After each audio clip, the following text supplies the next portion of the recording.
હોસ્પિટલમાં માર્ચ મહિનાથી જ કાળઝાળ ગરમીએ રેકોર્ડ તોડવાનું શરૂ કરી દીધું છે। બપોરના સમયે તડકામાં બહાર નીકળવું લગભગ અશક્ય બની ગયું છે અને તાપમાન દરરોજ વધી રહ્યું છે। આખી ઉનાળાની સિઝન હજી બાકી છે ત્યારે દક્ષિણ ગુજરાતની સૌથી મોટી સુરત નવી સિવિલ હોસ્પિટલમાં પીવાના ઠંડા પાણીની મૂળભૂત સુવિધા પણ ખોરવાઈ ગઈ છે, જેનાથી દર્દીઓ અને તેમના સંબંધીઓની મુશ્કેલી અણધારી વધી ગઈ છે। નવી સિવિલ હોસ્પિટલમાં મોટાભાગના ઠંડા પાણીના કુલરો બંધ પડી ગયા છે। વહીવટી તંત્ર દ્વારા કુલરોની રિપેરિંગ કે ચાલુ કરવાની કોઈ ગંભીર કાર્યવાહી કરવામાં આવી નથી। અમુક કુલરો ચાલુ હોવા છતાં બટન બગડેલા હોવાથી માત્ર ગરમ પાણી જ આપી રહ્યા છે, જે આ તીવ્ર ગરમીમાં નકામું છે। ખાસ કરીને નવી સિવિલ હોસ્પિટલના સ્ટેમ સેલ બિલ્ડિંગમાં આવેલ નાના બાળકોના વોર્ડ અને મહિલાઓના વોર્ડમાં દર્દીઓ અને તેમના સગા સંબંધીઓને ઠંડુ પીવાનું પાણી મળતું નથી। અમુક કુલરમાં તો પાણી સાથે કોક્રોચ પણ આવી રહ્યા છે। ડોક્ટર સહિતના લોકો પાણી બહારથી મંગાવવા મજબૂર બન્યા છે। નવી સિવિલ હોસ્પિટલના કિડની બિલ્ડિંગ સહિતના વિસ્તારમાં મૂકવામાં આવેલા કુલરમાં ચોખ્ખાઈના અભાવે કુલરમાં કોક્રોચ સહિતના જીવાત પણ પડી ગયા છે। ફિલ્ટર પાણી આપવાની જગ્યાએ પાણી સાથે કોક્રોચ આપી રહ્યું છે, જેને કારણે ડોક્ટર, દર્દીઓ તેમજ અન્ય લોકો બહારથી બિસ્લરી પાણી મંગાવવા મજબૂર બન્યા છે। અમુક કુલર ચાલુ પણ બટન બગડી જવાથી ગરમ પાણી આપે છે।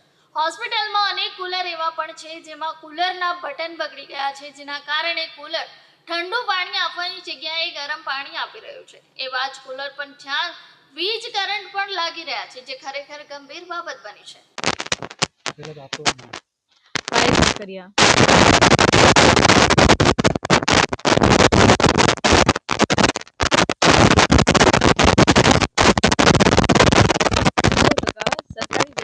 તમે કોઈ પણ જગ્યાએ જોઈ લો, સરકારી કોઈ પણ હોસ્પિટલ જોઈ લો, તમામ જગ્યાઓ પર ગંદકી અને વ્યવસ્થાનો પૂરેપૂરો અભાવ છે।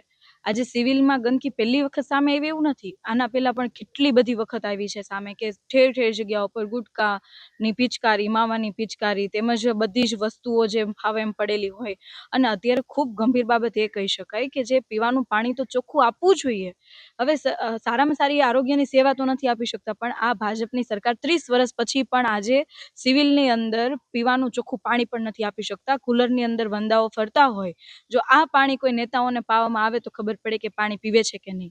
એ એટલા માટે આ દુઃખની વાત છે કે સુરતની અંદર જ આરોગ્ય મંત્રી છે, અને સુરતની આ સિવિલ હોસ્પિટલની જો આ હાલત હોય તો આપણે વિચારી શકીએ કે આખા ગુજરાતની જે સરકારી હોસ્પિટલો છે એની શું હાલત હશે।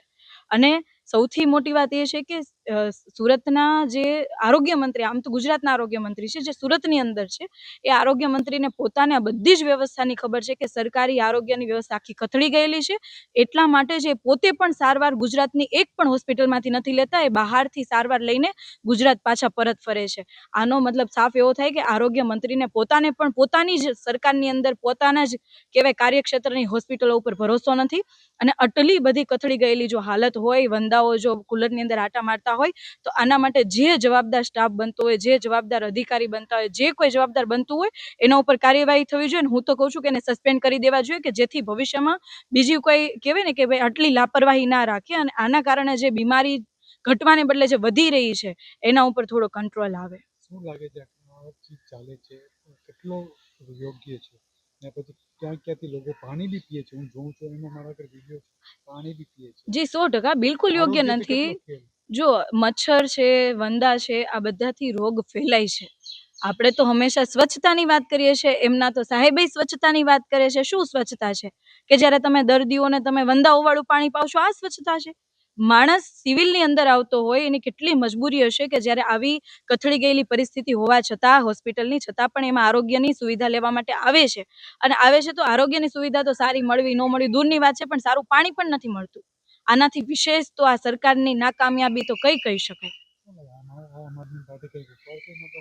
આ બાબતે તો અમે વારંવાર અવાજ ઉઠાવ્યા છે, અને મહાનગરપાલિકામાં જ્યાં સુધી વિપક્ષ નેતા તરીકે અને તમામ અમારા કોર્પોરેટરો જ્યારે સિવિલની મુલાકાત લેતા હતા, કાર્યક્ષેત્રમાં નહોતું આવતું છતાં પણ અમે જ્યારે વિઝિટો કરતા હતા ત્યારે આ બાબતે હર હંમેશ અવાજ ઉઠાવ્યો છે। અને આ બાબતે હર હંમેશ અમે લોકોના હિત માટેની માંગણી કરતા હતા અને આવનારા સમયમાં પણ કરીશું। મારું નામ મનીષા રાઠોડ છે। શું કહો છો તમે આરોગ્યથી આવી રીતે ખેલ કરે છે આ લોકો બક્ષવા જોઈએ કે નહીં? ખરેખર મેં પણ જોયું જ છે કે સિવિલોના અંદર તમે જે જોઈ રહ્યા છો અને તમે જે કહી રહ્યા છો, હાલમાં મીડિયામાં જાહેરમાં આવી રહ્યું છે, એ હકીકત છે। અને મેં પણ જોયું છે. પણ તે છતાં બી દર્દીઓને જ્યારે જરૂરત હોય છે તો દર્દીઓ ક્યાં જઈ શકે, એટલે એમણે એ પાણી પીવું જ પડતું હોય છે. પાણી બી પીએ છે ને પછી ડોક્ટરો બહારથી કુલરો હા, મંગાવે છે હા. મારા ઘરે એના બી વિડીયો છે આ થાય. અચ્છા. તો તમે શું કહેશો એમાં કઈ રીતે કેને બેદરકારી? હવે હું બી ફર્સ્ટ ટાઈમ હમણાં આપમાં જોડાઈ છું, એટલે ત્યાર પછી હવે આગળ એક્શન લઈશું અને આ પ્રમાણે જે કંઈ થઈ રહેલું છે આજ સુધી એ બધું બંધ થાય એવું આપણી ઈચ્છા છે એવી. તો પરિચય આપો. સમાજસેવી ધર્મેશ ગામી. રમેશભાઈ, એક બે વિડીયો વાયરલ થયા છે સુરત સિવિલ હોસ્પિટલના, જે સારવાર કરવા માટે આવે છે એ જ પાણી પીએ છે, એ પાણીમાં કોકરોચ દેખાય છે. શું પૂરી શું ખરું? સ્વાસ્થ્યના મંદિર સમાન જે ન્યૂ સિવિલ હોસ્પિટલ છે, હજારો લોકો ત્યાં કને પોતાના આરોગ્ય સારું થાય એના માટે આવતા હોય છે. અને ત્યારે ત્યાંના જે અંદરના જે ભાગો છે જ્યાં ફિલ્ટર પાણીના મશીનો બેસાડવામાં આવ્યા છે, એ મશીનોમાં ક્યાંક ને ક્યાંક કોકરેચ જો ફરતા હોય, પાણીની અંદર કોકરેચ હોય, આજુબાજુમાં ગંદકી હોય, તો આ ક્યાંક ને ક્યાંક હું માનું છું કે સિવિલનું તંત્ર નિંદ્રામાં છે. જે પણ લાગતા વખતે અધિકારીઓ હોય એમના પર કડક પગલાં લેવા જોઈએ. અને હજારો માણસો પોતાનું આરોગ્ય સારું કરવા માટે આવતા હોય, તો આમાં તો ઉલટા વધારે માંદા થઈને ઘરે જાય. એટલે સારું થવા માટે આવતા હોય તો ચોક્કસ હું માનું છું કે સ્વાસ્થ્યનું ધ્યાન રાખવું જોઈએ અને સ્વચ્છતાનું ધ્યાન રાખવું જોઈએ. શું લાગે આરએમઓને એમાં ગલતી?